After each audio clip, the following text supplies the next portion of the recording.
What's up, creatives? My name is John Mahalik. There was a ton of good feedback recently on my short film Antitoxin and some tutorial requests.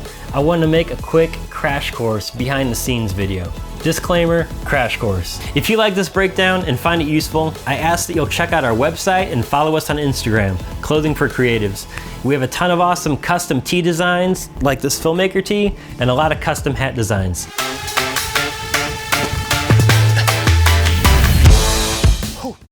All right, let's get started. First off, the camera setup I used was a Sony a7 III with the Atomos Ninja 5, all on the Tamron 2875.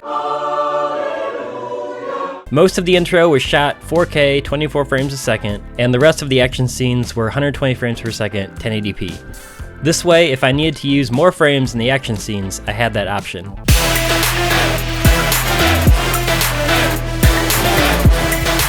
So the opening scene, I lit it with an overhead constant Godox SL60, and because it was a still shot, it was an easy stand removal in Photoshop. The hard part here was directing my son since he's 4. After trying for about 10 or 15 minutes, I ended up using the first take because most of what I wanted was there. He just kept moving his hat around. We kept trying for a new take, but it didn't really work out.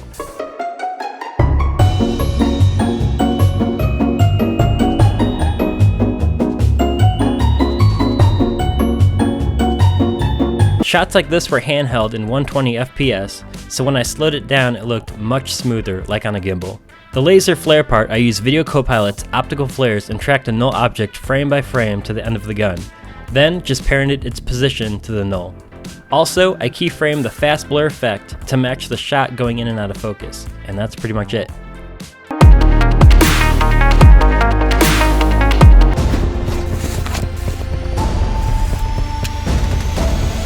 Lots of quick shots here with deliberate sound effects. I just wanted to play it without the music.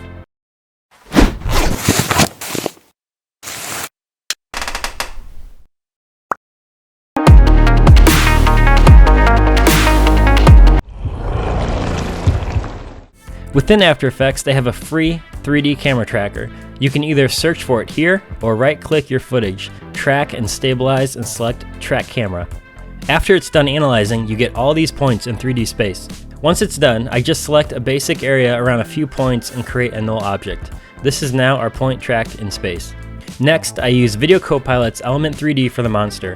I open up the program, select my model, and apply any kind of texture to it. So from here, I copied the X, Y, and Z data from the null object and pasted that into Element. Now, this was one problem I ran into. After I copy-pasted the Z value, the object would disappear behind the video layer. From this point, I would just move it back in Z space until you could see it. For the shadows, I used some faded solid layers, copy-pasted the value from the null to them, and then just moved them around. Then I used the curves effect to bump up the shadows in the monsters to match the original footage. So you can see here I'm matching everything first and doing the color correction last.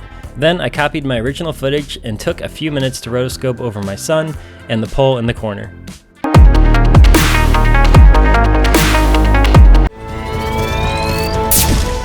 Alright, so these blast sequences are based around the same concept, so we'll look at this one. For the laser shot, I used Video Copilot's free plugin Saber for the laser. I just animated 2 or 3 frames for the shot and set the blend mode to screen.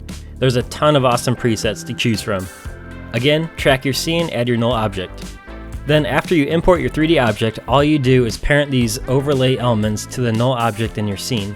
I have here some debris hits, dust, water splats, and ground cracks that make up the monster exploding.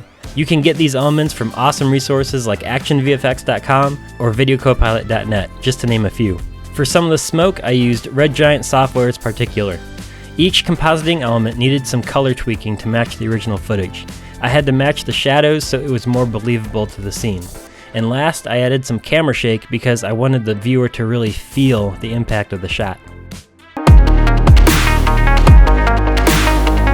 This next shot was my workaround to that Z depth issue.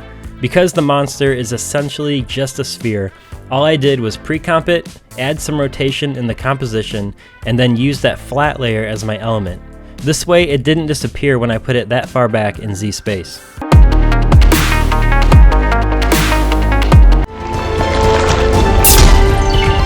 Here's the original footage from this first roof shot.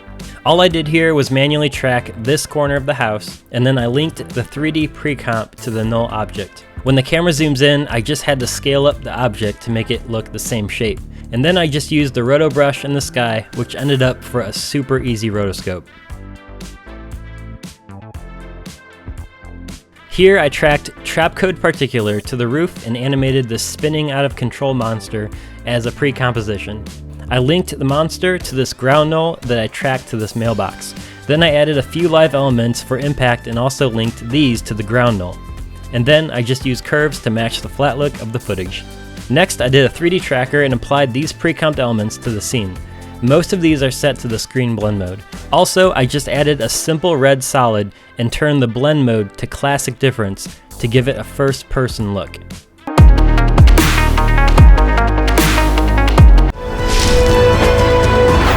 Alright, here I just needed a total of 4 scenes. One with my son jumping, one with a clean plate, then a shot of where he was going to be flying, and lastly a shot of his hero landing. This shot needed to stop very close to the same place of his landing. The jump shot, I just took a still frame of him after he jumped. Then I made sure to add in the clean plate behind him, and I animated that off the scene. After that, I added some live elements, shadows, and some camera shake, and that was it. The landing shot was a bit different because I noticed in post that he starts with the laser in his left hand, but lands with it in his right hand. So here I tracked this part of the house because it stayed in the shot the whole time. I linked the still frame of him to the null and animated the position and scale to what felt pretty good. I wasn't really worried about realism here since he's jumping over a house. I just wanted the speed of it to feel powerful. I used the puppet tool to animate the still frame to give it some life. Now I needed to blend it with the landing shot. So here I took the still from the landing scene and tried to match it closely with the jumping scene, again using the puppet tool. Then you just match up the landing footage with the blank footage, track your scene, add some live elements, and that's pretty much it. Back in Premiere, I needed to add the sound effects. This big whoosh sound that I had too much bass and it didn't mix well with my music. So what I had to do was use the EQ and take out all the low end. I ended up using this technique for a lot of the sound in the film. Here I just used the 3D camera tracker and linked my pre-comped element to the scene. Then I added the fast blur effect on it to match the rack focus from the camera. I animated these other elements to the scene, and this element was a free effect and a download from AE Juice. The smoke hit again, I used Trapcode Particular. Also I used Particular for the smoking laser, and I flickered its energy away with optical flares. I just tracked the tip of the laser manually with a null object, and that was it. Then again, I duplicated my footage and used the roto tool to mask the blast out from behind my son. And then back in Premiere, I really wanted the sound of the laser hitting the ground to stand out. I used the pitch shifter effect in Premiere to make it sound like it was hitting different parts of the toy.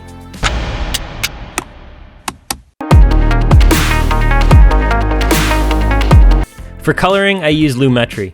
I wanted dark teal shadows in this case, so I went down to the color wheels and adjusted those, neutralized the look by moving the mids to a warmer tone, and then punched the highlights back with cool tones. And then here with the laser, I went under curves and adjusted the greens to make it stand out. And honestly, that's about it. So that's a quick breakdown of how I shot the film. I hope you liked it. Again, go follow Clothing for Creatives. I would appreciate it. Thanks guys, thanks for watching.